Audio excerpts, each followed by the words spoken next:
नमस्कार। आज हम भारतीय रेलवे की एक बहुत ही शानदार भर्ती पर बात करने वाले हैं। ये है आरआरबी सेक्शन कंट्रोलर 2025 की भर्ती। हमारे पास जो भी जानकारी है वो इसी भर्ती से जुड़ी हुई है। और देखिए, समय काफ़ी कम बचा है, आवेदन की लास्ट डेट बिल्कुल नज़दीक आ गई है।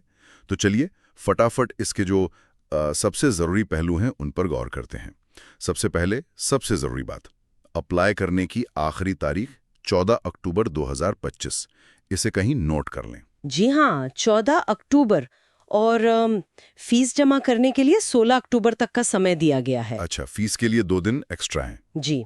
और अगर मान लीजिए फॉर्म में कोई गलती हो जाती है तो घबराने की बात नहीं, 17 से 26 अक्टूबर के बीच उसमें सुधार भी कर सकते हैं। ये अच्छी बात है। और इस बार पद कितने हैं? पद इस बार कुल 368 हैं और ये अलग अलग आरआरबी जोन्स में है, मतलब पूरे देश में फैली हुई हैं ये रिक्तियां। 368 पद, ठीक है। अब बात आती है कि कौन अप्लाई कर सकता है ना? तो देखिए, पात्रता काफी सीधी रखी गई है। हाँ। आपके पास किसी भी सब्जेक्ट में ग्रेजुएशन की डिग्री होनी चाहिए, बस ग्रेजुएट होना जरूरी है। किसी भी स्ट्रीम से, आर्ट्स, कॉमर्स, साइंस? जी हाँ, किसी भी स्ट्रीम से।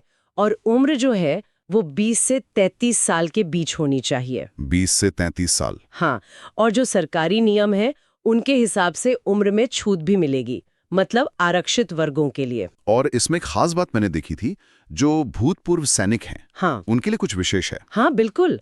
भूतपूर्व सैनिकों के लिए न सिर्फ उम्र सीमा में छूट है, बल्कि आवेदन फीस में भी काफी रियायत दी गई है। उनके लिए रेलवे में दोबारा करियर शुरू करने का ये एक बहुत ही अच्छा मौका हो सकता है। हाँ, ये तो बहुत अच्छा कदम है।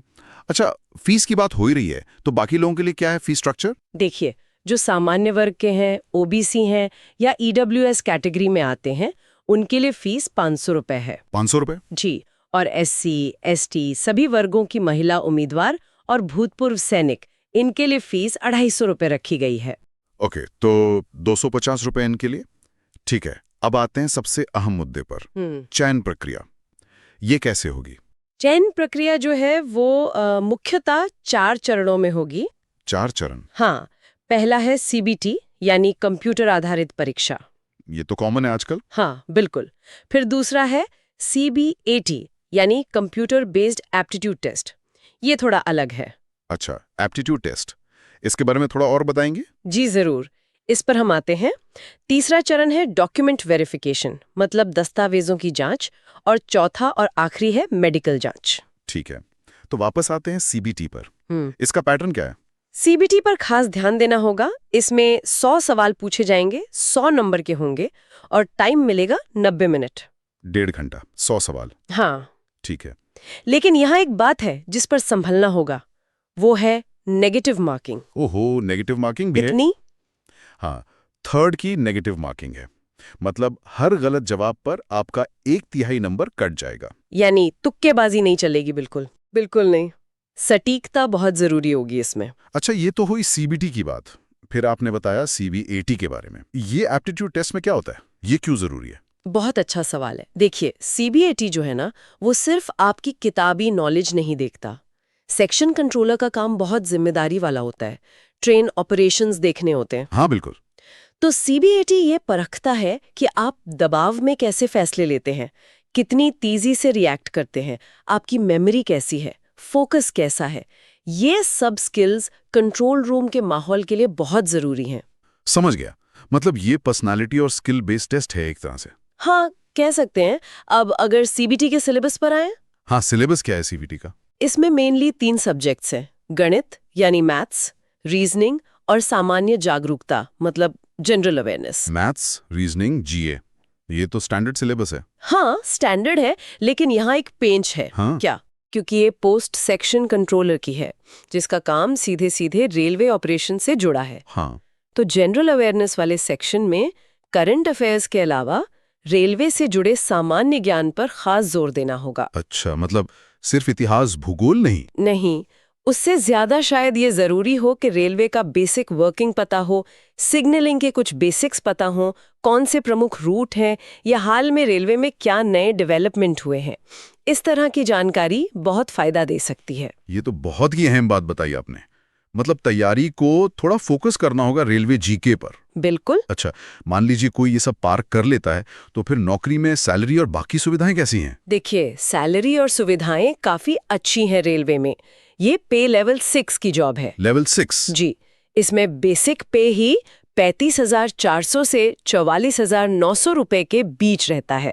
और फिर इसमें जब डीए, एचआरए, टीए जैसे सारे भत्ते जुड़ते हैं ना, हाँ। तो शुरुआती इनहैंड सैलरी मतलब जो हाथ में आती है वो आराम से 50,000 से 60,000 रुपए प्रति माह तक पहुंच जाती है। अरे वाह, 50,000 से ऊपर शुरुआत में ही! ये तो वाकई काफी अच्छा पैकेज है, खासकर एक सरकारी नौकरी के हिसाब से। बिल्कुल, और ये तो बस शुरुआत है।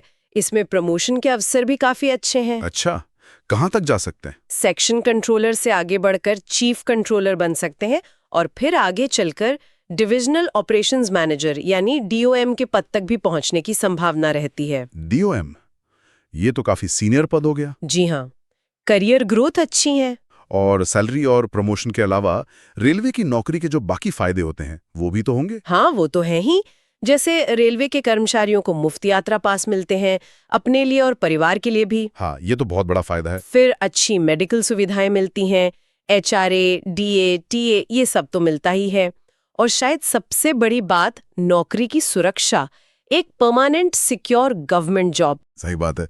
तो जो लोग भी इंटरेस्टेड हैं और योग्य हैं, उनके लिए आवेदन करने की वेबसाइट है rrbapply.gov.in, यही है ना? जी, rrbapply.gov.in। और एक बार फिर से याद दिला दें, आखिरी तारीख 14 अक्टूबर 2025 है।